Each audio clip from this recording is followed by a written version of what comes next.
Hello and welcome back to my channel. Today I'm going to be looking into the tragic death of the much-loved TV presenter Jill Dando in April 1999. Jill Dando was tragically murdered on the doorstep of her South London home on the 26th of April 1999. It seemed like it was carried out by a hitman, as she was shot at point blank in the left side of her temple in her head and was killed instantly. Jill was a much-loved TV presenter, most well known for presenting shows such as Crime Watch and The Holiday Programme. Previous to presenting shows such as those, she'd been a newsreader and a journalist. Jill was born in Weston-super-Mare. She grew up there with her brother and her mum and her dad. Jill was born on the 9th of November 1961, and as I said before, she grew up in the town in England of Weston-super-Mare, which is a really beautiful place. I've been there myself. It's on the coast and it has a beautiful long beach. It must have been a really idyllic place to grow up, and I'm sure that her and her brother and her family must have enjoyed living there. Jill's first job was as a trainee reporter at a local newspaper where she lived in Weston-super-Mare, and at the time her brother also worked for the same newspaper as a journalist, and her dad worked there, so journalism was very much in the family. Jill then went on to work for the BBC in 1985, and she started working for the BBC as a newsreader. The killing of Jill Dando resulted in the biggest ever police manhunt in UK history since the Yorkshire Ripper. A lot of money was spent trying to find out what happened to Jill, and as I said, it was one of the biggest searches that the Metropolitan Police and investigations that they'd ever undertaken. This is a crime that truly shocked the nation in the UK. I vividly remember this happening, and at the time Jill was murdered, there was no social media, the internet was in its infancy, and news was consumed via the radio, television, and good old newspapers. Good old-fashioned newspapers. Who remembers them, eh? Anyway, I can vividly remember going into work that day. I was quite a big fan of Jill Dando. I enjoyed watching Crime Watch regularly, and I also loved the Holiday Programme, as did a lot of members of my family. It was a programme you could relax whilst watching your dinner with and look at where Jill was in the world and imagine yourself being there sitting on a beach sunning yourself. It really was a popular programme, and it made Jill extremely famous. She did this programme, the Holiday Programme, before moving on to Crime Watch, and by the time she starts on Crime Watch, she's already very famous within the UK and a much-loved celebrity. Dando really was the nation's sweetheart. She'd presented numerous TV shows, she'd been a newsreader, and she was very popular and well-loved. She never had a bad word to say about anybody. She was always extremely positive, she was very attractive, and she was an extremely good TV presenter. As I said, she was extremely loved. So when she was murdered on her doorstep in broad daylight, it truly shocked the nation. It shocked me, and I still to this day cannot believe that someone killed her in broad daylight and to this day have never been arrested. It's over 20 years since the murder of Jill. I'm sure most of you are aware, if you've heard of this case before, that a man called Barry George was arrested on suspicion of Jill's murder. Sadly, he served around 8 years in prison before his third appeal was successful. He'd been arrested on quite small evidence. One thing that was very disturbing when the police searched his home was that he did have photos or pictures of Jill Dando cut out of magazines. Now, that doesn't necessarily mean he's a killer. I believe he had learning disabilities and other mental health problems, and generally speaking, he had been known to the police for a number of incidences, but nothing as big as murder. I think personally the police pinned it on him. They really wanted to be seen to be catching the murderer of Jill because, as I said, she was a much-loved TV presenter and a celebrity in this country. The police really felt that they had to arrest someone. What they eventually got Barry George on, or they thought they'd got him on, was a very, very small amount of gunshot residue or residue from a gun or a bullet in one of his coats. That was what they got him on. Eventually, his third appeal gets him off, and he is now an innocent man. But what is really sad and tragic for Jill and her family and her friends is to this day, over 20 years later, no one's ever been brought to justice for the crime and the killing of Jill Dando. As I said before, Jill Dando really was a very much well-loved TV presenter in England. She had an antique show that was due to be coming on to air not long after she died. She was also due to host the TV BAFTAs in the UK, which is a really big gig, a really big job. So she was very much a rising star when she died. Tragically, Jill was only 37 years old when she died. She still had the rest of her life ahead of her and lots of happy, fun times to come, which sadly never happened for Jill. Jill was due to be married to a man called Alan. She was very much in love and she was planning her wedding in the lead up to her death. Sadly, Jill's wedding was planned for the 25th of September 1999, and as she was killed in the April of 1999, sadly, Jill was never able to be married. At the time of the shooting, Jill hadn't been living in her Fulham home in London. It was a house that she was in the process of trying to sell. She was currently living at another address with her fiancé Alan and had been for quite some time. So what is strange about this case is, how did the person who killed her know that she was going to be going home that day? Was it a chance or random attack? Personally, I feel that it was planned and I feel that it was carried out by a hitman. I could be wrong. It clearly wasn't Barry George. But what I would love to know from everyone that's watching is, what's your thoughts on this case? Do you think it was a hitman? Do you think that there are links abroad, that someone from abroad could have ordered this to happen, or that a hitman from abroad could have travelled into the UK to kill Jill? I'd love to know your thoughts, so please put your thoughts in the comments. On the day of the murder, Jill travelled to Fulham from the home she was sharing with her fiancé Alan. She is seen on CCTV footage in a shop buying some items. She then goes back to the house in Fulham.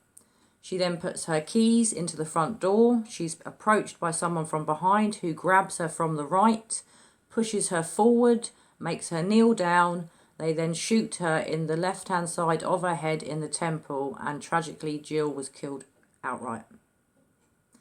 At the time, a neighbour heard screams from Jill, but they thought it might have been a friendly scream. Perhaps a friend had approached her and made her jump, you know, that sort of thing. They certainly didn't think she'd just been murdered. But what they did see was the one definite confirmed sighting of the assailant, the killer, leaving the scene. 2 other people claim to have seen the killer, and they give similar reports, that it was a man approximately aged 40, of white colour, with dark hair, and he apparently was holding a mobile phone, and he had a coat on that looked like a barber, like a farmer type jacket.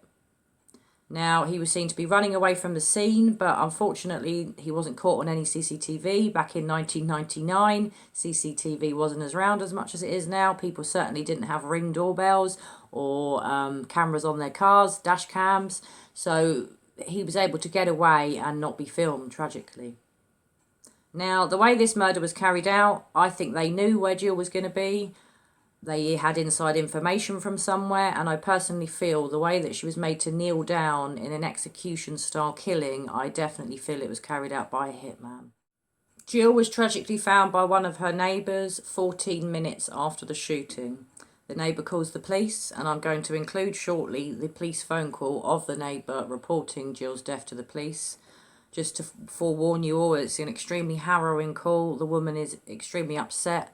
Clearly, she's just found Jill dead on the floor, having been shot in the head. It must have been a truly horrific scene to witness, and I feel extremely sorry for her neighbour that she had to see what she saw, and I imagine the poor woman probably lives with having nightmares for the rest of her life after what she did witness.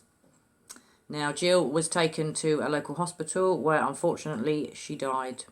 There wasn't any chance of saving her. She was too far gone, and I believe she probably was already dead when she was taken away in the ambulance, as the woman that calls the police reported that she'd already started to turn blue. 6 days before Jill was murdered, the last episode that she did of Crime Watch was aired, and it has been highly speculated since Jill's death that something that was shown in that episode may have resulted in her death. Did she upset the wrong person? Could there have been a murderer or some sort of criminal that she'd featured on Crime Watch that didn't like something that was said about her? Or could it be something with a connection abroad? If any of you are aware of this case, you may be aware that a journalist in another country was murdered not long before Jill, and that this could have been a tit-for-tat revenge killing. Now, I'm going to go into that in a bit later, as it is something that I want to discuss as a theory. Thank you. Ambulance service, hello. Hello, ambulance. I'm walking along Gowan Avenue. It looks like there's somebody collapsed. Confidentially, it looks like it's Jill Dando, and she's collapsed in her door. There's a lot of blood. You just approach and check that the lady's breathing for me. She doesn't look as if she's breathing. She's got blood coming from her nose. Her arms are blue. I just need to find out if she's breathing. Is the lady's chest going up and down? Oh my God, no, I don't think she's alive. Right, okay. I'm sorry, I didn't. Don't worry, I'm going to get some help there as fast as I can. There be a Serbian connection. Now, if you're aware of this case and you've already looked into the theories, you may be aware that it has been reported that a Serbian warlord ordered Jill Dando's assassination. Now, if true, that is extremely shocking, but not long before Jill died, on the 23rd of April 1999, some headquarters of a press organisation in Serbia were bombed. 16 people died in the bombing, and one of the people that died was an equivalent to Jill Dando, a very much loved TV presenter in their country, and the country were clearly upset, and the leaders of the country perhaps ordered for Jill to be murdered in retaliation. Not long before Jill died, she'd done an appeal on television for aid to go to Serbia. Could that have had something to do with her assassination? Did that upset the wrong person? I'm not so sure about that, but I do definitely think the fact that that country, Serbia, there were bombings that went on there and a TV presenter was killed, that definitely leads me to believe that there could be some sort of connection with Jill. Not long after Jill was killed, in fact, I believe a day later, a very high-up member of the BBC received a threatening phone call from a man with a foreign voice. He said that someone was going to be next, insinuated it would be him, and said that they knew what had happened the day before. Jill was murdered the day before. This member of staff at the BBC, who I don't wish to name, was then put into hiding. So clearly there was something very strange and dodgy going on with Serbia, and could it have been a Serbian warlord or a member of staff of a Serbian warlord that called and made the threats to the BBC member of staff? Yesterday I called to tell you to add few numbers to your list, because your government, and in particular your Prime Minister Blair, murdered, butchered 17 innocent young people. He butchered, we butcher back. The first one you had yesterday. The next one will be Tony Hall. Goodbye. Over the years, I've done quite a lot of research into hitmen, and quite often in execution-style killings, they make people kneel down and face away from them when they kill them. Often people that are killed by hitmen are killed on their doorstep. They're often killed as they're coming out of their house because they're not going to expect something like that to happen. Or more often than not, they're killed as they're entering their house, as they're putting their keys into the door, because there's no element of surprise. It just happens and they're killed outright. So that is what leads me to believe that a hitman may have killed Jill. It doesn't strike me that a stalker, as I believe she had one or two stalkers over the years, could have killed her. Some people out there think that a random member of the public just saw her and thought, oh, okay, I'll kill Jill Dando today. Personally, I don't buy that. I don't believe that theory. I really don't think normal people walk around with guns and just see a celebrity and think, oh, here's an opportunity, I'll just kill her. So I'm sorry, I don't believe that. I personally do think this was carried out by a hitman. It was someone that knew what they were doing and knew how to flee the scene and not be seen enough to ever be identified. Another thing that leads me to believe it could have been carried out by a hitman is that the ammunition that was used was specially tailored for the gun that was also used. These guns and the certain ammunition that were used are often used in assassinations in places like Serbia, which adds more sort of cause to the theory that this could be true, that Jill was assassinated by a hitman. I find it quite strange, having known that the ammunition had been tailored specifically for the gun, that they were never able to track down the person from that information. I imagine the gun was gotten rid of pretty swiftly, and I'm pretty certain that it's never been found. It really was a crime that shocked the country. In 1999, there weren't many other celebrities that got gunned down. In fact, in my life, and I've been around a bit of a while now, I don't remember many other celebrities in this country being assassinated.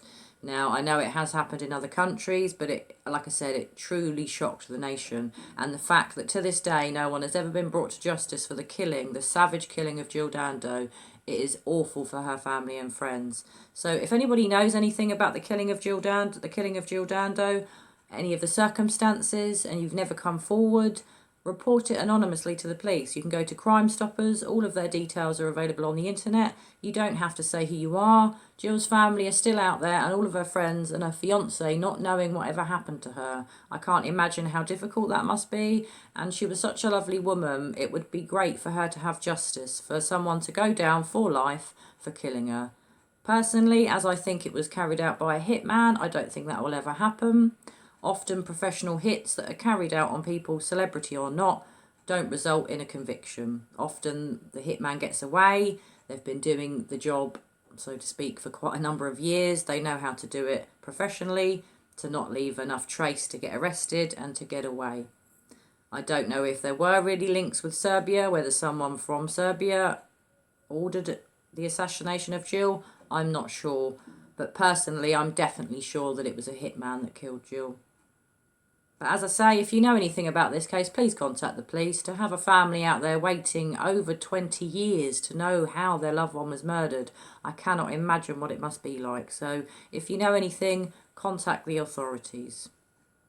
Anyway, guys, this is just a quick look into the death of Jill Dando. I've been wanting to cover this case for quite a while now, so I'm glad that I have been able to cover it today. I really hope you've enjoyed the video. As I always say, like and subscribe. If you know anyone that likes true crime and the paranormal, point them in the way of my channel. I'd really appreciate it if you pass my details to anyone else to watch my videos and my content. That would be great. I hope you're all taking care of yourselves. Hopefully in England the lockdown might end in a couple of months and I might be able to see my family and friends again. And you never know, I might be able to have a cheeky drink up the pub. Fingers crossed. Anyway, guys, it's been great talking to you all again. I will be back very soon with another video. I'm going to be looking into the body language of killer Jodi Arias, and I'm also hoping to be putting some more paranormal videos out over the next week. I hope you're all keeping safe. Fingers crossed the weather starts to get better and we all get a bit of sunshine soon, because we could certainly do with it to lift the spirits. Take care, guys. Bye for now.